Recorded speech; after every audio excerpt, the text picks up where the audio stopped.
When we went, um, when we came home, we were going to go back to Frisco, of course, because they kept telling us his job was there, but there was no place to live, because the people, the veterans had come back and everything was taken.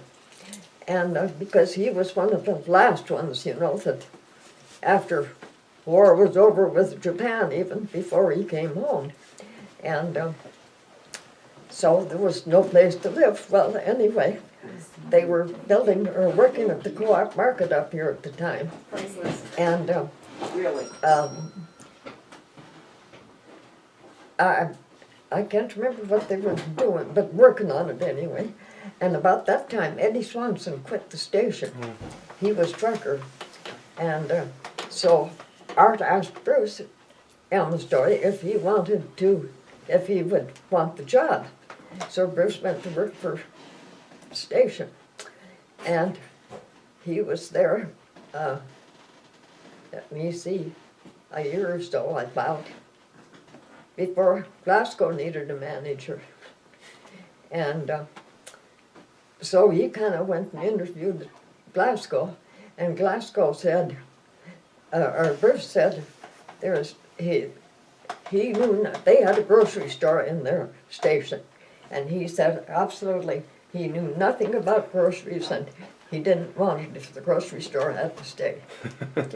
And so anyway, I guess I don't know about, he came home laughing, and he said, at the very last minute, he said, Chris Mulvig finally said to the directors, he said, well, you better shut the kid off the pot, whether they were going to hire him or whether they weren't. Well, anyway, Bruce said, why don't you think it over for a while? And we came back he came home, and the next day I know when they were going to call, Art Amestoy and us were on the same telephone line. He said Bruce just told him to answer the phone if they should call. Well, anyway, they called while we were gone and hired him, and he went to Glasgow, and it was right after we moved into the house here. And of course, in the meantime, we had the house built. We were in the process of building the house when, I told you, when the Vass came, because it was under construction at that time. And so then we were only in here a very short time, till the kids got out of school. And then I moved to Glasgow, and then Art and Joan moved into our house. And it wasn't really that much, there was no cupboards or anything. I don't know how they handled it, but they did. And so we were in Glasgow 48, 49, and 50. And then is when Art moved to Poplar, and Bruce went to the station. And I honestly can't tell you how many years he was there. Right after we got here, we didn't know that Bernadine was going to go to Poplar. And so I had to do some bookkeeping for until, who did we hire?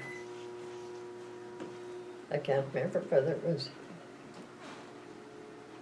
Junior Johnson, I think. I think it was. But there was once when I was on vacation, and I think it was Lamont Boucher that took over while I was on vacation. And then Junior came. And then I said, if I have to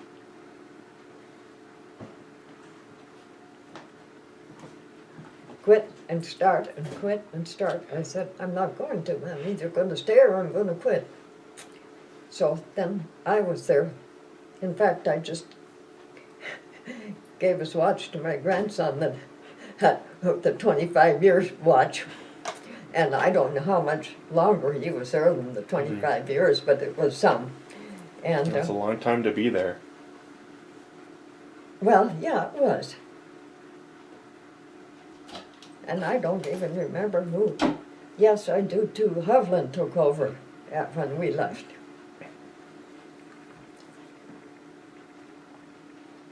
And then I kind of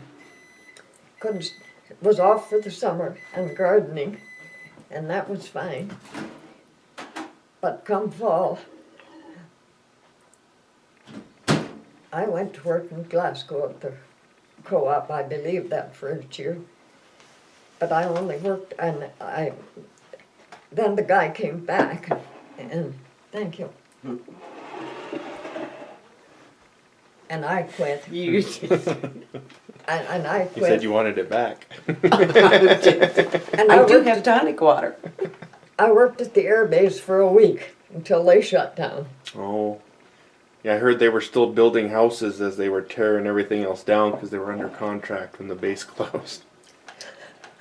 That was about the way it was. Yeah, there's a lot of those houses still around. Yes, and they were nice houses. Yeah. I've heard different ones say it was the nicest housing situation and houses. Well, I think that's what Rutherfords are living in right now. I'm the sure it North is. House, and I think Mom said that Stroman's just finished remodeling one that they hauled out to Vandalia. Is that right? Yeah. Yeah. Yeah, I worked there a week, and then I don't know how come I was given a gift certificate to the station in Glasgow, and it got to be at Christmas time, and in the middle of the summer, one day when I said to Bruce, I think it's time I spend that Christmas money, and when I got down there, we went to the station, and Bruce filled up with gas, and Edith Wright was bookkeeper there also, and I jokingly said, as Alan Evenson was waiting on me, I said, "Oh, Alan, I don't see my name in your in your card rack," and he said, "Oh, well, I'll take care of that," he said, and he went back into the office, came out with a card, wrote my name out, and stuck it in the rack with the rest of the time cards. And I said, "Alan, this little joke has gone far enough." And he said, "You mean you can't come?" About that time, Edith came to the door and she said, "Oh, Alan, I thought you'd called her." And he said, "Well, no, I thought you had." And I said, "Give me a half hour until I have some lunch and I'll be back." And that was that, huh? So I went back to work for them. And of course, with me not driving, it made it more difficult because I don't drive, period. And I rode with Believe them. me, she's the driving force. Alfredo worked at the courthouse, and different ones worked down there. And so I was very fortunate to be able to catch a ride with somebody all the while I was down there.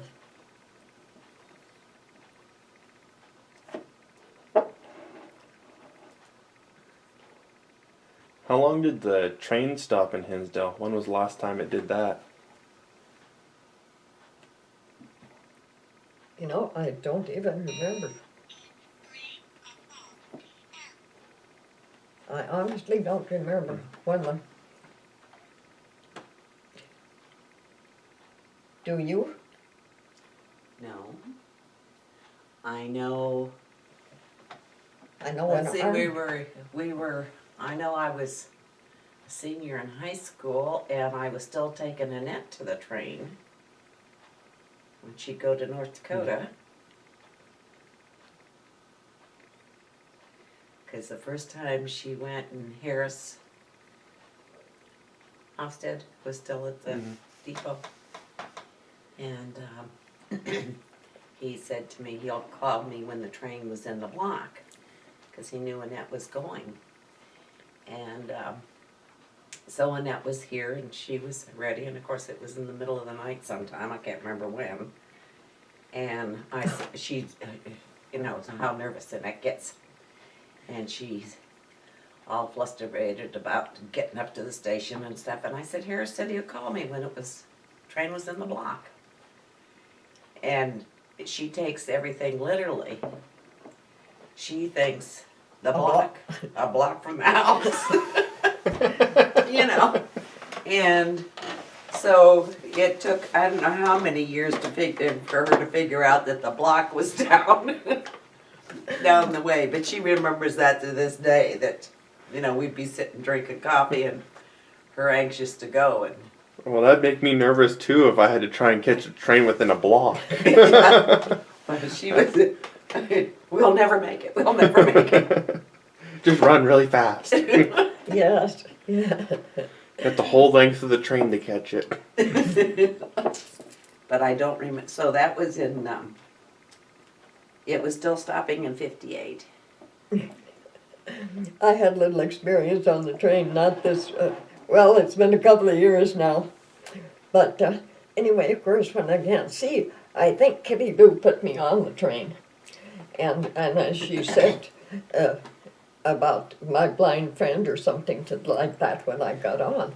Well, the fellow that was waiting on me, or took the suitcase and that, he knew that I wouldn't be able to tell which suitcase was mine, you know, because I can't tell colors or anything.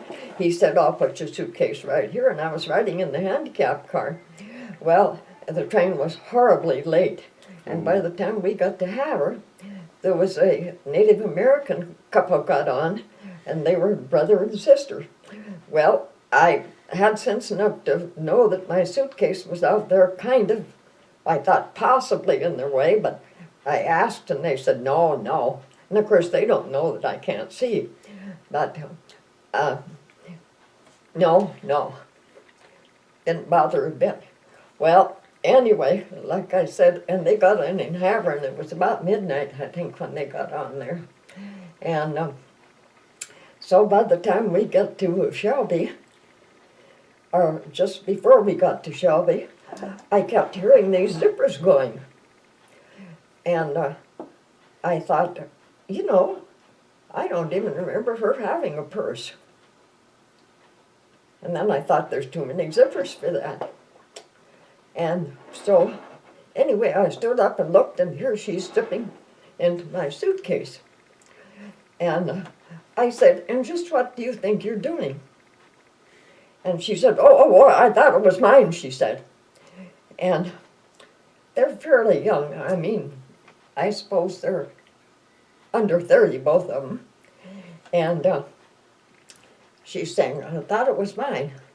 She said, you can go through my stuff, she said, if you think I've taken anything. And, there was, about that time, she started to cuss. And then all she had was 2 drawstring bags. And so anyway, I just felt the bags, because she plunked them up on the seat, and I felt the bag. She said, well, did you find anything?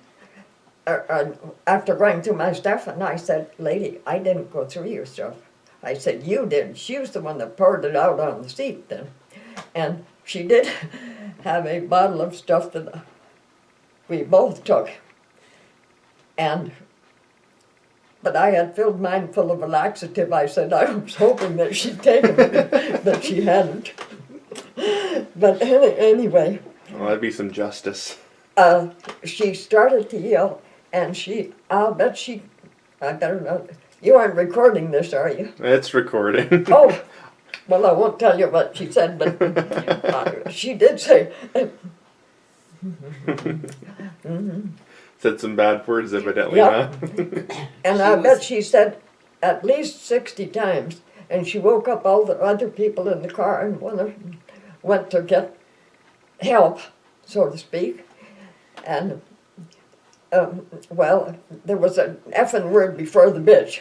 And I bet she said that about 60 times. And anyway, finally, the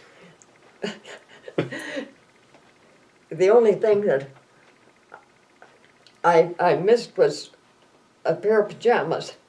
And I said, but I started to tell her that I ordinarily have pajamas in here, but I said, I was going to tell her I left them at home, but she started in with the bitching stuff again, so I didn't get that far, and I never told her. Well, anyway, finally they got a couple of guys down there, and the guys didn't listen to her, and I'll bet you she went on, and the brother has gone upstairs or someplace. He vacated, and anyway, she's going on about them so-and-so Englishmen, how those SOBs came over here and stole their land and all the stuff, and she went on and on and on about this, and like I said, she woke up everybody else in the car, and these guys, I don't know who they were. Conductors, call them men. 'Cause Conductors, they're yes, one of them train was officials. finally trained men, anyway, and they were getting off at, what did I tell you? That happened just, Around Shelby, was it? You mentioned Shelby. well, yeah, they were getting off at the next place anyway. And this Is that happened just, Browning? no, it wasn't Browning, but it was one of the cut bank, was where they were gonna get off. And, because, anyway, by the time that they got through with all their yakking and what have you, why, they,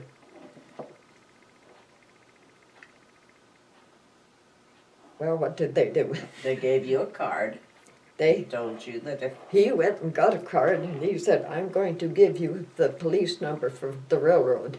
And he said, if you find anything, but anything, missing out of your bag, he said, we want to know about it. Well, I said, I'm sure they would have thrown them off if they weren't going to get off at the next place. But anyway, I didn't find anything that there was some stuff that was moved around, but I really didn't find anything that was missing. But of course, not being able to see, I couldn't tell either, you know, but I didn't miss anything. But, and the rest of them went to sleep, back to sleep. And of course, I'm the one that couldn't sleep after they're gone. And, but when I got on in the morning, this fellow came and he said, conductor, I know wasn't a conductor, I can't think of what he was. He came by and he saw, oh, from Glasgow, he said, maybe you know my relatives. And I said, and who? He said, Harold Brown. And I said, oh gosh, yes, I guess I know all the Browns. Or, yeah, that's the way I said it. And he said, yeah, and I bet there's some you wish you didn't know. Anyway, many times I've met him on the train. About every other time that I've ridden, I've met him on the train since. And his name is, Dennis Richter. And which one of the Brown girls from Hinsdale that he belongs to, I can't remember.